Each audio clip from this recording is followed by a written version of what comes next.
અહીંયા police inspector, DYSP ને જિલ્લા પોલીસ વડા ત્રણેય હાજર છે. ફરીથી કહો, ડ્રગ્સ વેચાય છે શિવનગરમાં? ગાંજો વેચાય છે? દારૂ વેચાય છે? પોલીસ આમાંથી કમાય છે? પોલીસના વહીવટદારો છે? આ પરિસ્થિતિ છે. મારે ફરી આવો સૂત્રોચ્ચાર ના કરવો પડે એવી તમે પાકી બાંહેધરી આપો. ડીવાયએસપી તમારી જવાબદારી વધારે બને છે હા કે તમારા ઉપલી અધિકારી ને સબઓર્ડિનેટ બંને નવા છે. તમારે આ બધું બંધ કરાવવાનું હોય. તમને પોલીસના મિત્રોને એ સવાલ થાય છે, તમને એક મિનિટ, તમને તમારા પગારોથી સંતુષ્ટિ કેમ નથી? મને સમજાતું નથી કેમ સંતુષ્ટિ નથી.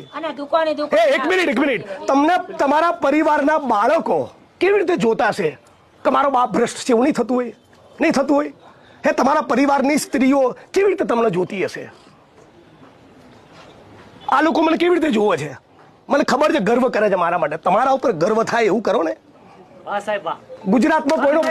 ગુજરાતની અંદર એક મિનિટ, આજ ગુજરાતમાં એક પાયને અડે નહીં ને એવા પણ PSI, PI, constable, head constable અને ઇવન આઈપીએસ ઓફિસરો છે.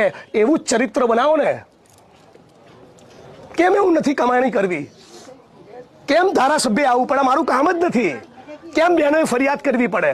એક તો પોકેટ નીટ એન્ડ ક્લીન કરો તો તમારામાંથી બીજા 4 પોલીસ કર્મીઓ શીખે. આ હવાર ઉઠીને ફરિયાદ, દારૂ વેચાય છે. ગુજરાત છે આપણું?